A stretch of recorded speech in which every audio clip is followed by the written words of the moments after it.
Senyum menebar keindahan di hati para pecintanya. Seolah dirinya sadar, senyum bisa melebur, melarutkan segala lirih yang berkecamuk di rasa. Feby kecil tak pernah berhenti menenun mimpinya, walau Feby belum tahu pasti seperti apa hasil dari tenunan tersebut. Tak hanya benang cita yang ia pilih, Feby juga berusaha menuruti nasihat sang bunda agar dirinya sukses memintal benang pendidikan. Mama saya tuh paling apa ya, dia pokoknya menekankan dulu sekolah itu paling enggak saya harus tamat SMA dulu baru saya boleh main sinetron. Gitu dulu waktu saya awal-awal terjun kan jadi model dulu, model remaja.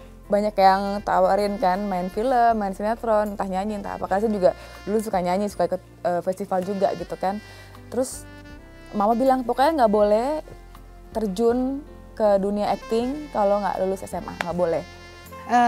Mama itu karena memang orangnya kan semua itu terprogram orangnya, jadi dibiasain ke kita juga, misalnya ya dari 5 rencana ya oke 2 nggak jalan nggak apa-apa, tapi ya harus kayak pulang harus tepat waktu, mau pulang sekolah mau main juga harus bilang gitu kan, jadi nggak khawatir.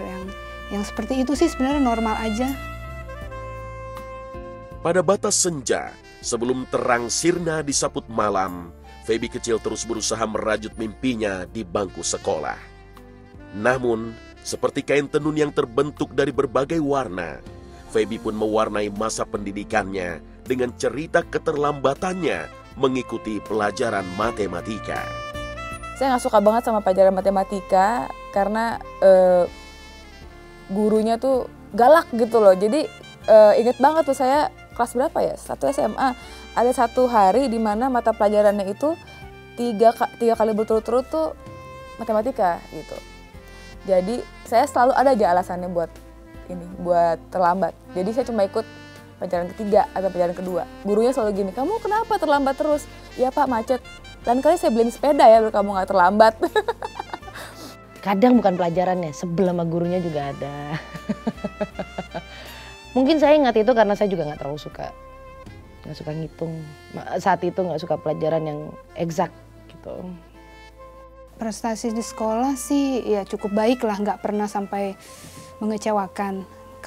Apalagi kan dia waktu itu dari SMP ya sudah mulai aktif kan, kelas 1 itu SMP. Jadi kita bersyukur lah prestasinya nggak turun gitu, stabil aja. Hidup tidaklah sebatas menuntut ilmu di bangku pendidikan. Sebab jemari takdir bisa menuliskan cerita berbeda bagi sang penenun mimpi. Feby tak menduga kalau takdir hadir menyapa dirinya lewat sahabat sang kakak yang menawarkan kesempatan mengikuti casting iklan untuk produk sampo. Alasan Feby terpilih juga terbilang sederhana, di mana ia memiliki rambut yang indah dan menawan.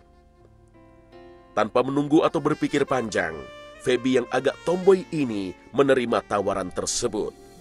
Padahal dunia yang hendak ia tuju begitu asing dan baru baginya. Waktu awal tawarin sih nggak pengen banget justru, karena pertama sih pengen nyoba, terus yang kedua saya itu tertarik dengar honornya. Karena pengen punya uang saku sendiri kan, namanya juga anak kecil. Dan iklan kan pada waktu itu anak umur segitu ya, dapat iklan kan lumayan gitu. Dibanding pemotretan kan di zaman itu iklan gede banget. Pas saya dengar berapa kira-kira dibayarnya, pas disebutin angka saya, hah boleh juga tuh, boleh. Jadi itu pertama kali syuting iklan. Abis itu saya tawarin lagi dengan PH yang sama, iklan yang sama, iklan obat jerawat waktu itu. Masuk lagi. Kan habis itu mulai tuh orang lihat, orang tanya. Kan iklan yang pertama itu lumayan jadi center gitu, lumayan peran utama. Jadi pada tanya, ini siapa gitu. Habis itu tawarin lagi untuk casting. Tawarin lagi, jadi dari satu iklan ke iklan yang lain lumayan waktu itu, lumayan banyak. Pertama masuk televisi itu kan ada iklan. Iklan produk rambut yang cukup terkenal. Nah, sejak itu tawaran datang banyak. Respon keluarga sih dulu kan ada yang pro kontra tapi biasa. Tapi kebanyakan sih lebih seneng pada bangga ya. Pada dunia barunya, beragam kesulitan menyapa. Di bawah sorot lampu kamera, teriakan para kru dan sutradara membuat wanita yang agak tomboy ini hendak lari, pergi, meninggalkan jalan yang tengah ditapaki. Namun, Feby beruntung punya ibu dan kakak yang setia memberikan dukungan dan semangat kepadanya. Susah banget, apalagi waktu itu kan saya masih kecil. Itu sementara yang karakternya tuh umurnya harus 20-an. Dan itu iklan apa sih kayak hairstyling gitu. Terus yang disuruh yang apa sih yang kibasin rambut aja tuh kakunya minta ampun. Karena aku tomboy banget kan. Jadi suruh mengibaskan rambut aja tuh yang aduh ini gimana sih kibasin rambut gitu. Jadi ya kaku banget. Ya namanya juga baru pertama kali ya. Ngeliat kamera tuh kayak ngeliat aduh apa ya. Cuma aku orang suka tantangan sih. Jadi aku pikir aku pasti bisa gitu.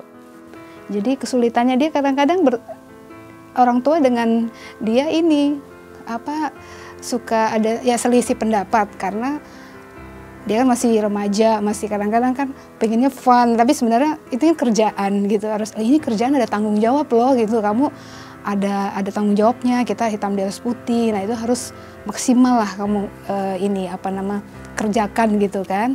Nah, kadang-kadang kan masih muda tuh hal kayak gitu kan harus ada dorongan dari orang tua yang ngingetin. Bersetapak di jalan entertainer, Feby masih duduk di bangku SMA. Saat itu Feby dihadapkan pada pilihan, fokus di dunia entertainer, mengikuti jejak sang kakak yang sudah lebih dulu terjun di dunia tersebut, atau melanjutkan pendidikan ke jenjang kuliah. Dihadapkan dengan pilihan ini, Feby memilih merenangi samudera hiburan. Ia yakin bahwa dirinya akan tiba di tepian pantai dengan sejumput senyum. Dan benar adanya, di mana Raga berada, di situ namanya mulai diperbincangkan. Respon dari ya diledekin lah. Gimana sih namanya juga temen anak-anak sekolah kan diledekin. Jadi waktu ikan itu keluar ya aku sering diteriak-teriakin gitu. Yakin lah apa yang dikatakan Feby lalalala gitulah. Terus yang di depan aku sosok gaya-gaya gitu namanya juga anak sekolah kan. Terus mulai ada fans. Karena apa ya ada dari kelas tuh mulai yang ada yang minta tanda tangan segala. Lucu banget deh. mulai ada respon lah dari udah gitu kemana-mana mulai ada yang kenalin. Baru mulai nggak pedenya di situ. Waktu orang mulai kenal, aku mulai nggak pede. Karena aku ngerasa aku mesti, kemana-mana aku mesti rapi nih. Jadi ya, kan aku cuek banget kan. Jadi ya semenjak, karena waktu keluar iklan-iklan itu ada 1-2 majalah yang liput. Jadi satu halaman gitulah atau pendatang baru gitu-gitu. Oh ini Febiola, oh oke. Terus yang udah mulai yang ke supermarket gitu diliatin, terus ke mall diliatin. Aku sampai bingung kenapa sih aku diliatin ya. Oh mungkin lihat iklan kali mungkin gitu. Ya mulai jadi riwah gitu kan mikirnya aduh masih rapi nih. Sementara kan aku kemana-mana kan cuek banget pakai sandal jepit, pakai kaos bolong-bolong gitu. Jadi mulai saat itu mama bilang udah sekarang kamu kemana-mana rapi sedikit ya, jangan berlebihan juga sih tapi rapi gitu. Aroma sukses kian terasa, warna popularitas mulai jelas terlihat. Tapi bersama itu, kabut duka hadir, menyelubungi hari-hari bahagia Feby. Dirinya tak menyangka bahwa kebahagiaan yang telah direngkuhnya harus ternoda dengan cerita perceraian kedua orang tuanya. Waktu saya SMA, itu memang udah sering ada ribut gitu kan. Terus ya udah akhirnya mereka ya memutuskan untuk pas saya lulus SMA, papa udah gak tinggal di rumah lagi, dia udah pindah, gak tinggal di rumah bersama dengan kita lagi.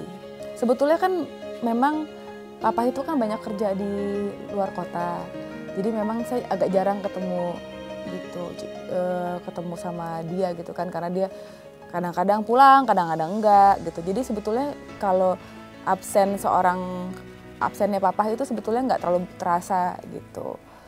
Ya cuma saya pikir waktu itu kita semua berpikir bertiga ya daripada ribut terus kan, kita sih tenang-tenang aja karena memang ya dari awal juga papa jarang di rumah. terus juga setiap kali daripada setiap hanya pulang ke rumah terus berantem, mendingan ya udah, mendingan kalau memang memutuskan untuk keluar rumah nggak ada masalah gitu. Toh kita masih tetap bisa ketemu di tempat lain. Pengen banget jadi orang susah, tapi nggak pernah dikasih.